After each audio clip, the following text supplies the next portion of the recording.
Bueno, pues muy buenos días, muy buenas tardes y muy buenas noches. Bienvenidos a otro programa de Pura Virtud y bienvenidos a otra entrevista. Y con esta ya van dos veces que se deja secuestrar a Hugo Mujica, que es uno de los grandes poetas del lenguaje español actualmente. Yo creo que no solo es un gran poeta, sino también un gran pensador. Lo que pasa que ambas facetas se unen en una, que quizás podríamos denominar como la del místico. Y para esta segunda entrevista, como yo ya le realicé una, y para entonces había escrito un libro de Heidegger hasta esa fecha, que está recogido aquí y que se llama La palabra inicial, un libro extraordinario. No era la primera vez que hablaba de Heidegger, puesto que ya había hablado de Heidegger en su libro anterior, pero digamos es su primer libro dedicado a Heidegger, y recientemente Hugo Mujica ha sacado un segundo libro dedicado a Heidegger, que se llama Señas hacia lo abierto, los estados de ánimo en la obra de Martin Heidegger, que es el que está enseñando Juan Castro en pantalla, editado en Vaso Roto Ediciones ahora en España, antes estaba editado también en Argentina. Y bueno, decía que como yo ya le entrevisté en la otra ocasión, hoy lo interesante es que haya una nueva voz haciéndole preguntas orientadas hacia este último libro, que es de Juan Castro. Ya le conocen nuestros espectadores, es poeta, es filólogo, está estudiando el máster en poesía hispanoamericana y es muy interesado en la obra de Hugo Mujica y en los autores en los que también ha bebido Hugo Mujica y sobre los que reflexiona continuamente. Así que yo creo que lo interesante es que dialoguen ellos dos. A partir de ahora yo me callo, más que para recordaros el tiempo cuando llegue ese momento, y que hablen los poetas, que pocas cosas hay más interesantes que escucharles. Bueno, pues muchísimas gracias, Guillermo, por tu presentación. Bueno, yo simplemente quiero decir que no sé si estaré a la altura como entrevistador. La verdad es que he de ser sincero y de confesar que esta es mi primera entrevista, con lo cual, pues bueno, estaré ahí un poco vacilante, pero espero estar a la altura de Pues la última entrevista. ¿Perdona, Hugo? relájate y goza. Sí, claro, muchas gracias. Intentaré estar a la altura de la última entrevista y también a la altura de la última presentación que se hizo en Madrid, en la librería Enclave de Libros, que estuvo a cargo de la presentación el profesor Ángel García Galiano, y la verdad es que fue una charla preciosa y realmente enriquecedora por parte de los dos maestros. Y bueno, en este caso, pues también para aquellos que no pudieron asistir en aquella ocasión, pues en esta ocasión pues vamos a intentar también remedarlo de alguna manera para aquellos que no fueron, sobre todo. Bueno, yo ante todo me gustaría preguntarte, Hugo, ¿por qué otro libro sobre Heidegger, ¿no? Tú, como ha dicho antes Guillermo, publicaste, no me acuerdo exactamente cuándo, no sé si fue a principios de los 2000, si no me equivoco, La palabra inicial, y que en este caso subtitula La mitología del poeta en la obra de Heidegger. Se ve ahí muy bien tu relación con la relación que haces, que estableces entre Heidegger y la creación poética. Y en este caso vuelves, ¿no? después de bastantes años a publicar los estados de ánimo en la obra de Heidegger. Es el subtítulo, el título es Señas hacia lo abierto, que ya ahí se ve bien tu marca, o aquello de lo que tratas se ve perfectamente reflejado en el título. Y me da la sensación, ¿no?, que ya tiene que ver más bien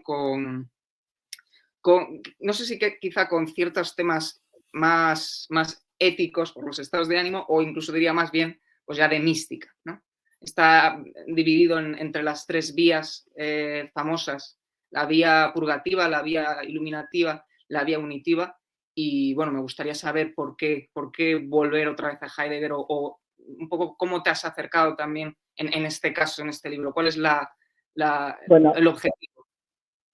eh, La palabra inicial no fue mi primer libro. Yo ya había escrito otro libro sobre Heidegger, que se llama Origen y Destino, que está en el volumen que tú, Guillermo, habías mostrado. Ese era un libro muy breve, no sé por qué razón. Afortunada, Alejandro Sierra, el dueño de Trota, lo leyó y me escribió una carta elogiándome el libro. Yo le dije, entiendo descaradamente, está agotado, perdón, lo citan ustedes.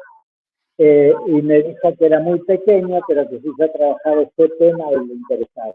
Y así nació La palabra inicial. que sería el segundo libro. Mm. La palabra inicial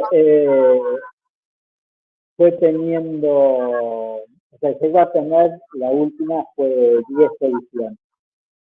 El primer edición y la última tiene 30 páginas más. Entonces me di cuenta que en realidad estaba metido en un work in progress y que si no lo terminaba no podía seguir. Y ahí fue que cerré con la décima edición la idea de que ese libro no se tocaba más. Y ahí me replanteé. No lo hice conscientemente. En realidad fue muy curioso porque en ese interín se dio que yo trabajé en teatro y una obra muy complicada, pero en el Teatro Nacional, todo tope, pero yo tenía 30 minutos, 20 con la actriz principal, que todas las noches improvisábamos esa parte, y después empezaba la obra. Y ahí yo empecé con lo del asombro, con cosas, y me acuerdo que después de un par de meses vino el director y me dijo, qué sofisticado, estás contando un cuento.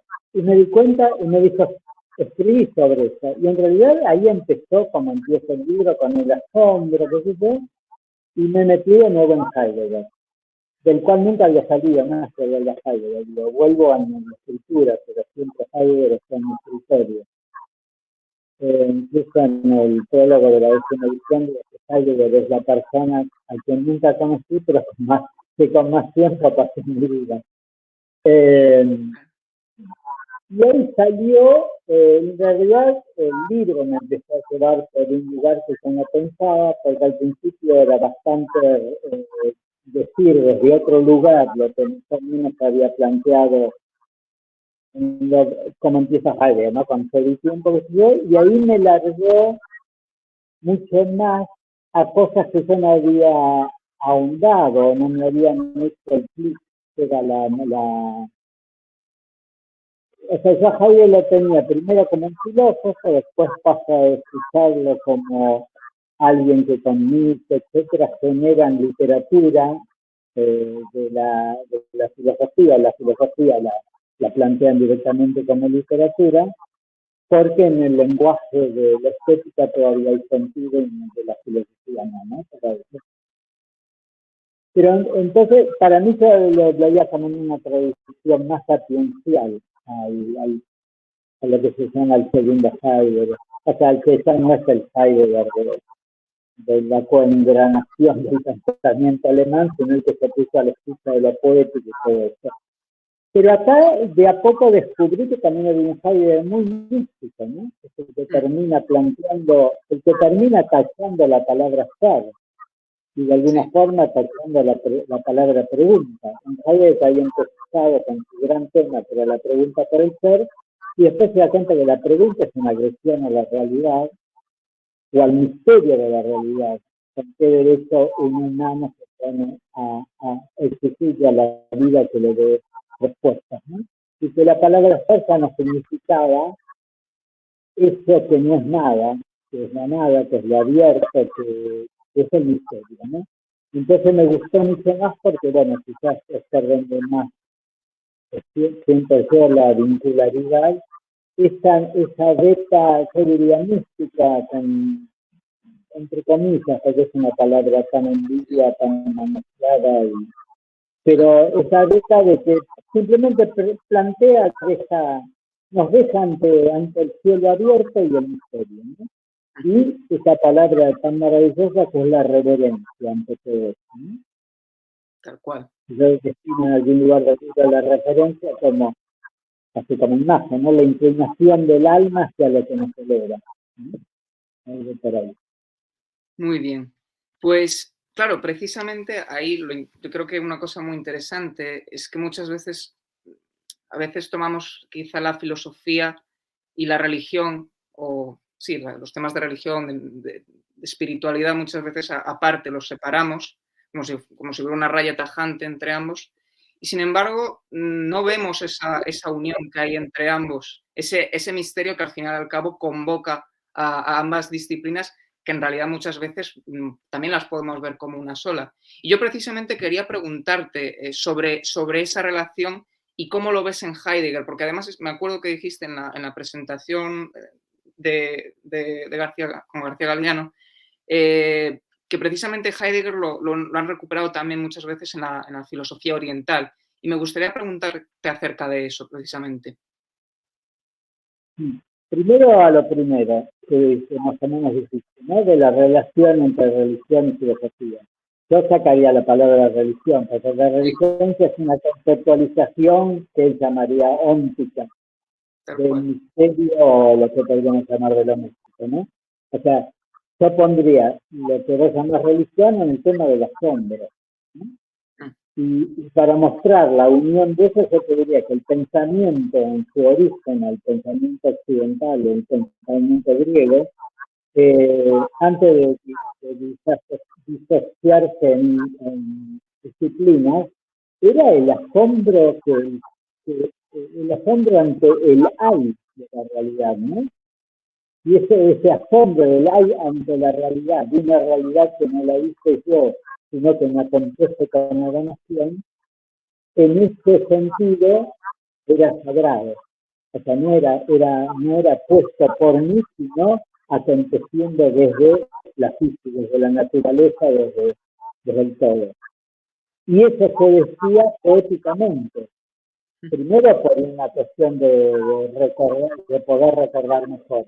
Y otra porque el lenguaje poético del lenguaje flexible a decir y a la vez no decir lo que se puede decir, pero que no se decir a las señas hasta el misterio, hasta la no dicho, ¿no? Entonces todo eso era un solo acto. O sea, pensar se llamaba todo eso junto, ¿no? Entonces después viene yo creo que la idea es recuperar este lugar del pensar donde todavía no se hizo disciplinas que lo separan y hasta lo contradicen. La segunda parte de la pregunta era... No, y un poco ahí, en este caso, ¿qué es lo que diría Heidegger, por un lado? Y luego, además, sobre todo me interesaba el vínculo que pueda tener con la filosofía oriental, Heidegger. Vale. Sí. Heidegger tiene, o sea, incluso habla del Tao directamente, en un momento se pone a traducir el Tao con enzima o no funciona. Bueno, él genera lo que se llama la escuela de Kioto, ¿no? En primer lugar, casi explícitamente intentar de pensar desde la filosofía, ¿no? Porque el pensamiento oriental es más bien una tradición de sabiduría, ¿no? Digamos, pensar es pensar el ser, y eso lo agarra la escuela de Kioto. Todos eran gente que iban a ver a Heidegger. En Heidegger escuchaban resonancias de su tradición. Y viceversa, Heidegger, en una vez que leía a Suzuki, dice, si yo no lo comprendo mal, este hombre está diciendo lo que yo estoy intentando decir, ¿no? Hay ahí un encuentro precisamente del momento que la filosofía en Heidegger depone y deconstruye su ser filosofía. Y pasa a ser otra cosa, ¿no? Pasa a ser un elemento creativo del pensamiento y no repetitivo de una tradición. Muy bien. Claro, y en este sentido, y vuelvo un poco al tema de la mística que viene, ¿no? de esa palabra griega, místicos, que se puede relacionar luego con el verbo mien, que es callar, un verbo que a ti tanto te gusta en ese sentido, y que también se puede relacionar precisamente con la palabra mudo, ¿no? La mudez y con el mito. Y en todo esto, volviendo a místico, un poco cómo estructuras no me gusta la palabra estructura, más bien diría cómo relacionas o conectas la filosofía de Heidegger con las tres vías de la mística, con las tres fases, sí, los tres momentos. Vale. Bueno, Heidegger empieza con ser y tiempo, lo llama destrucción, después vamos a un poco a decir de construcción, que son un poco más amables, ¿no? Pero él tiene que destruir una tradición que aparece como el olvido del ser, una tradición que habla de las cosas, pero no del ser de las cosas, ¿no? Sí. En teología se dice, uno quiere los dones de Dios y se olvida del donante, ¿no? Quiere al Dios de los dones, pero no quiere los dones de Dios, pero no al Dios de los dones, ¿no? Entonces ahí dice, bueno, el ente está aconteciendo desde el ser, pero nos olvidamos del acontecimiento. Eso ha tapado la posibilidad de vincularidad con el ser, que es lo abierto, que es el misterio, que es todo eso que no entra como cosa, ¿no? El ser es el que da, pero al darse se retira, ¿no? Es como la mano, que al dar, después se vuelve atrás. O eso el mito del entre los hebreos, ¿no? Que Dios para crear necesita retirarse porque Él lo ocupaba todo. Está siempre ese juego de el de relámpago, ¿no? Que enciende su propio apagarse, ¿no? Hay un juego ahí. Entonces Heidegger dice, bueno, eso hay que reconstruirlo. Eso sería lo que en mística es la ascesis, ¿no? La vía purgativa. Purgativa en el sentido de que me limpio de todo aquello que impide una apertura para que acontezca el misterio. Entonces Heidegger lo usa desde planteando toda la existencia inauténtica, que es la repetición, que es el decir lo que todos dicen, el se dice, se habla, o sea, el hombre, la alienación. Porque lo primero que hay que hacer es remover la alienación. Esa es la vía purgativa. Y después viene la vía iluminativa, que es, bueno, ¿qué me pasa a mí una vez que lo construyo? Ahora, lo importante para mí, en el planteo que trato de poner, es que la vía deconstructiva, que siempre estuvo en la filosofía a través del pensamiento, ¿no? O sea, el pensamiento llega a la conclusión que es incapaz de decir, la vía negativa, que el pensamiento no está diciendo lo que hay que decir, que es lo imposible decir, se resuelve a través del pensamiento. Ahí dice, no, la deconstrucción es afectiva. Mi primer vincularidad con la existencia, al nacer, fue sentirla. Desde ahí, el sentir, el experimentar. O sea, el cuerpo llega siempre primero. Después viene el pensamiento que dice, trata de apropiarse o de explicitar qué experiencia recibe. Pero acá aparece lo experimental, en el sentido de que yo estoy afuera. En realidad, existencia quiere decir estar expuesto al peligro. La experiencia es que yo estoy afuera siendo afectado. Y eso es prior a estar yo adentro pensando esa afectación. Porque soy prior en el nacer, ¿no? Entonces, lo importante acá es que, por un lado, pasa la importancia del cuerpo y de lo sensible, que es lo que fue negado absolutamente a través de la tradición occidental, y por otro aparece la alteridad, lo otro como fundativo de un cuerpo. Entonces ahí se rompe totalmente la tradición oficial de Occidente, que ponía a la persona en sí mismo, como un sí mismo, que desde sí mismo salga y saca la foto y vuelve a mí. Entonces, todo eso pasa en la deconstrucción. Y la deconstrucción es afectiva.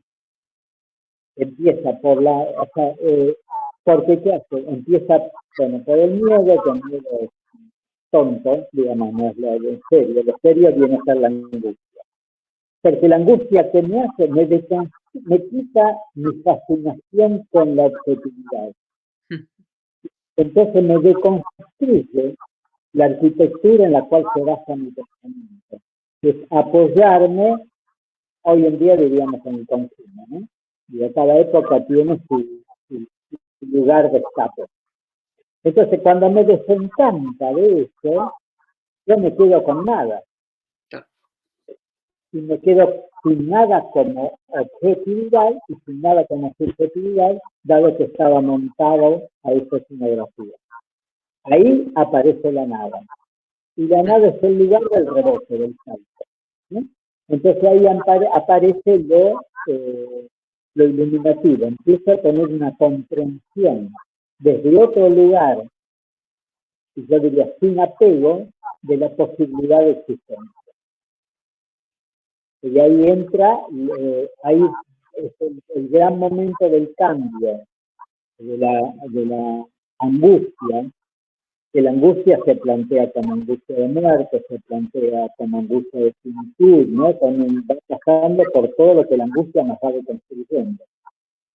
Y entonces deja de haber esa angustia y comienza a haber lo que llama la serenidad, que es el gran tema de él, que lo toma del maestro Eckhart, de un reservorio infinito de mística, ¿no? Que él pone, cuando habla del maestro Eckhart, dice que el pensamiento místico es el superior que hay. Y que Eckhart fue su maestro de vida y de vida. Entonces ahí empieza esto que es la serenidad. La serenidad es el dejar ser a las cosas, ¿no? En su libertad. Y entonces ahí aparece otra vinculidad. En el dejar ser a las cosas se merece ser a mí entre las cosas sin apropiación. Y ahí acontece otro lugar de relación con la existencia. Con la mía y con la del otro, o en una comunión de que ni lo otro es yo ni yo soy lo otro, ¿no? Y ahí aparece, él lo teatraliza maravillosamente en tres caminantes que van por un camino y van planteándose las cosas, y el lenguaje de estos caminantes, que en realidad se plantean quiénes es que cada vez van sacando la palabra en relación a sí y empieza a decir lo que nos vino, lo que nos recibió, lo que descendió, empieza a ser la autoridad la que acontece ahora con una datividad. Y ahí aparece la transformación de estos tres personajes que finalmente terminan dándose cuenta que ahora la identidad que estaban en ellos es un acontecimiento de recepción, que el canal de esa receptividad es la escucha, y la escucha es la escucha de, y ni siquiera es el ser, y ni siquiera es la pregunta. Yo escucho lo que se me diga, no lo que yo no espero que me responda a mis preguntas, porque ya sería una sumisión a mi subjetividad. Lo que aparece definitivamente es la desaparición del sistema, como lo entendemos desde la cotidianidad, desde la filosofía oficial. Muy bien. Claro, en ese sentido, y esto me remito un poco a un filósofo italiano, el Emile Zola, que decía precisamente que negar absolutamente es la manera también de afirmar en ese sentido, ¿no? Y claro, aquí también me interesa precisamente con a partir de la vía purgativa, ¿no? Es una manera también de disolver todas estas certezas muchas veces preestablecidas, ¿no? Esa premeditación que no es la meditación. Y precisamente una cosa que me interesa mucho de tu pensamiento es cuando hablas de esa idea también del Dios exotérico o de la idea estereotípica de Dios y la desmontas precisamente para afirmar otra cosa que no se puede nombrar. O sea, renuncias al nombre de Dios para afirmarlo.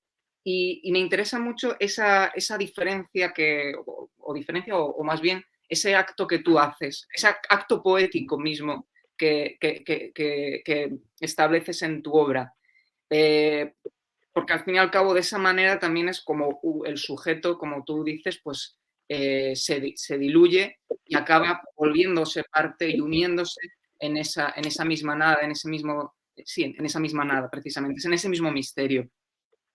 Y me gustaría saber eso y un poco también cómo Heidegger plantea eso. A mí me interesa mucho cuando dice esta famosa frase de solo un Dios puede salvarnos. Cuando dice además, justo la palabra no dice solo Dios puede salvarnos, sino solo un Dios puede salvarnos, ¿no? O a veces incluso también, y esto me remite un poco al propio Hölderlin, cuando habla de los dioses, ¿no? A la manera grecolatina, a la manera griega, que dice esta frase de los hombres mueren la vida de los dioses. Yo creo que ahí hay muchas cosas que, en esas dos frases mismamente, hay muchas cosas que sacar. Entonces me gustaría preguntarte por eso. Por tu concepción de Dios, o como Sí. lo queramos llamar, y la de... Yo me correría de lo que dijiste que yo afirmo. Yo no afirmo nada. Vale. Tiemblo ante todo. Y ese temblor es el lenguaje poético, que no trata de cerrar, sino precisamente de señalar, ¿no? A mí, en eso, y vuelvo a en estos tres caminantes, hay un momento donde ellos llegan. No saben a qué, pero llegan. Y dicen, bueno, pero ¿qué es entonces el ser, o no, lo que llaman la zona, ese lugar donde llegan a un lugar, ¿no? Ya no es el tiempo, de ser y tiempo, sino es el lugar, es el arraigo. Y dicen, bueno, uno de ellos dice, yo me acuerdo de una palabra que dice Heráclito, pero es una sola palabra. Dice, ¿qué palabra es? Dice, cercanía. Entonces, la idea es eso, todo lo que podemos llegar es a merodear en torno al misterio, ¿no? Entonces, para mí el juego poético es este. ¿Cómo decir, pero dejar abierto para que el otro pueda decirse y escucharse en eso, ¿no? Digo, y lo de Dios es lo mismo, yo no afirmo otro Dios. Para mí lo abierto no es lo abierto es lo abierto, ¿no? Y ahí se termina todo lo que podemos hacer, ¿no? Y lo segundo, que eran Sí, no, en el caso de Heidegger, entonces. O sea, cuando sí, porque digamos, plantea una cosa, el hombre tuvo el asombro ante lo sagrado. Después, de alguna forma uno no puede vivir asombrado todo el tiempo porque se gasta, ¿no? Porque son asombros. Entonces empezó más o menos a concretarse eso en dioses, que el sol, lo que sea, ¿no? Digo, pero bueno, de algo me tengo que agarrar en el medio de ese asombro. Recién después, y todo eso se pasan miles de años, recién después aparece alguien que dice, no, todo esto es Dios, ahora es cuando se impone el concepto de lo uno. No, hay un solo Dios, con muchos nombres. Y el concepto de lo uno lo que hace es fagocitarse la pluralidad. Aparece el principio de identidad. A es igual a A, Dios es igual a Dios. El sujeto es igual a su subjetividad, ¿no? Y ahí aparece la unidad, que es la que se va a fagocitar todo, por eso la unidad no respeta a la sensibilidad o al arte, porque ese es lenguaje de lo plural, ¿no? El poeta no reduce a lo uno. O sea, y lo uno es el principio de identidad. Por eso Platón le echa del mundo, respetándolo, pero sabiendo que no puede dar cuenta del principio de identidad, o sea, dar razón de lo que está diciendo. Y eso atraviesa todo Occidente. En la Divina Comedia,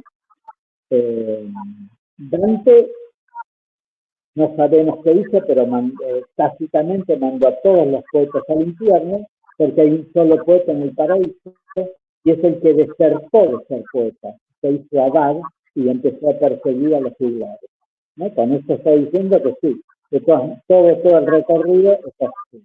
Uno lo echa de la república, el otro peor lo manda al infierno. Esa sensibilidad es lo múltiple. Entonces, cuando ya aparece mucho, de dónde saquemos que Dios no se murió, el Dios de la principio de identidad, el Dios de la metafísica, y que vuelven. Y vuelven la posibilidad, que no sabemos qué decimos cuando decimos Dios, pero que haya alguna intensidad aglutinante que genere mundo. No es un Dios que genere el mundo y la única historia que es la de la salvación. Entonces volvemos a ese estadio de la posibilidad de generar sentido y no el sentido único.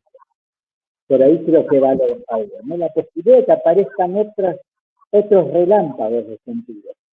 sino el único, que tenga que volver un nuevo único. Por eso no nombra lo que hay en la zona, lo que hay cuando dice solamente merodear, porque si le pones un nombre a eso, generas de nuevo una metafísica. Hay un centro desde el cual explicas el resto. Y todo el resto está en función de ser fagocitado por el centro. Claro, y en ese sentido, ¿en dónde podemos ubicar el papel del creador? Es decir, en ese sentido me remito al poeta. ¿Cuál es el lugar del poeta en esas vías y en ese lugar en que es lo abierto, la creación de la palabra?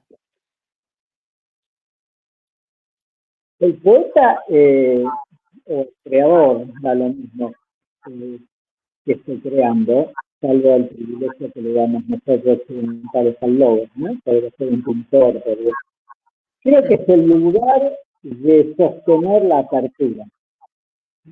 Y el crear es sostener, uno no crea para tapar el abismo, crea desde el abismo para sostenerlo abierto. Entonces yo creo que el poeta, el creador, tiene que ser ese que genera esa testimonio de lo abierto y lo genera a través de lo que a él le entregó lo abierto. Y en ese sentido también... El poeta, en la medida que trabaje desde lo abierto, está transmitiendo la abertura, ¿no? Y os he contado muchas veces lo que me pasó a mí con Rothko. Que la primera vez que fui a ver Rothko en la capilla de él en Texas, me puse a llorar, pero lloré, qué sé yo, más que a mi madre y mi padre juntos. Me voy, te digo, muchos años después, a unos meses voy de nuevo a Londres, voy para ver los cortos que están en la calle, después de no. Y de nuevo lloro.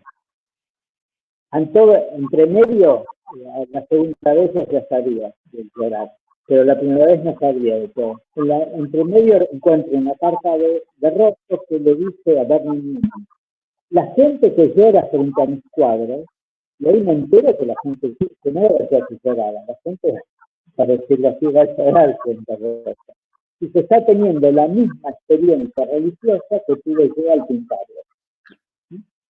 Entonces, bueno, de alguna forma también se transmite lo abierto.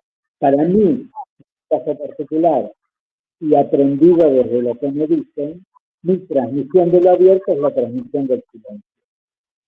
Que fue la experiencia existencial mía en la cual yo entendí de lo abierto, ¿no? Haciendo silencio, en los años que viví en silencio. Qué bien. Claro, y precisamente pasa muchas veces que el problema o tenemos esta concepción, ¿no?, de pasar de la creación, ¿no?, de lo que sería la artesanía a luego lo que es la técnica, o que muchas veces se puede malinterpretar o entender de muy diversas formas. Precisamente Heidegger hablaba del producir, de la creación con el producir, y luego, digamos que él desarticulaba todavía más el lenguaje y hablaba del traer ahí delante, ¿no?, para ir un poco más al origen, a aquel lugar donde es mucho más difícil de nombrar. Pero también me gustaría preguntarte, precisamente como se pregunta Heidegger, por la técnica. ¿Cómo podemos entender eso? ¿La técnica te referís contemporánea? Sí, y es en relación con la artesanía, o sea, el conflicto que pueda surgir. ¿Y qué llamas artesanía? Claro, la artesanía de la creación del poeta. Como tú has dicho, no podemos hablar del poeta solo como el lírico.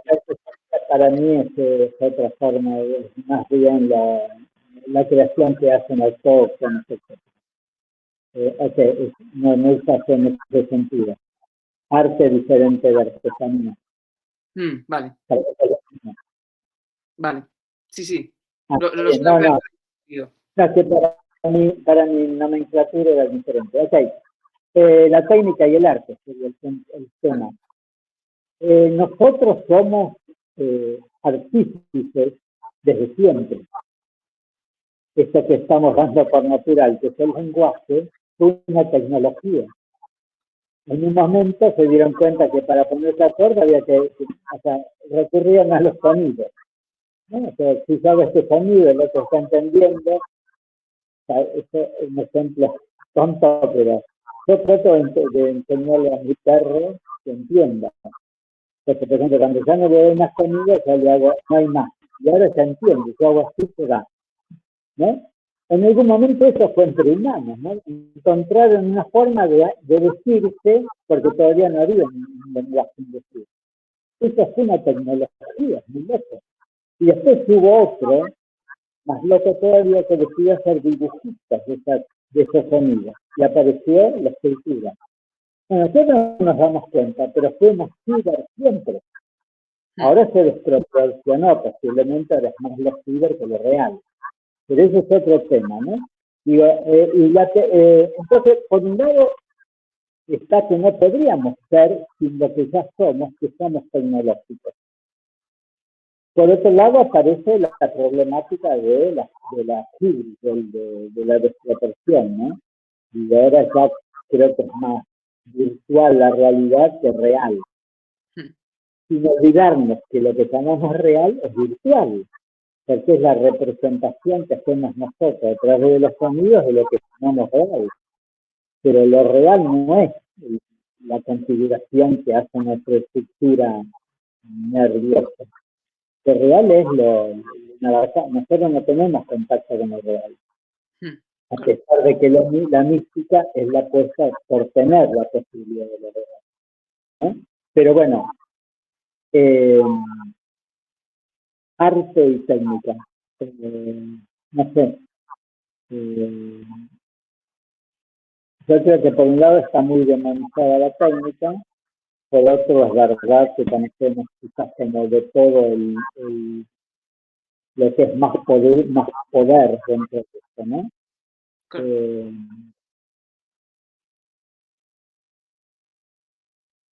También partimos de algo que no es justo en estas preguntas, es que hablamos como que la poesía sería toda pureza, en vez de que también hay poesía completaria, poesía personalizada, poesía pésima, y hay poesía buena. Porque también podemos pensar que hay una tecnología buena y después está todo lo otro que responde a poder. Pero yo no sé, no me cuesta oponerlo, ¿no? Heidegger era muy consciente de lo que se domina y es real. Por otro lado, Heidegger criticaba la máquina de escribir, así como Platón criticaba la escritura, ¿no? Digo, en estos momentos es muy difícil saber, ¿no? Digo, no sé, es muy difícil ser contemporáneo. Es sin duda que están haciendo otra cosa, ¿no?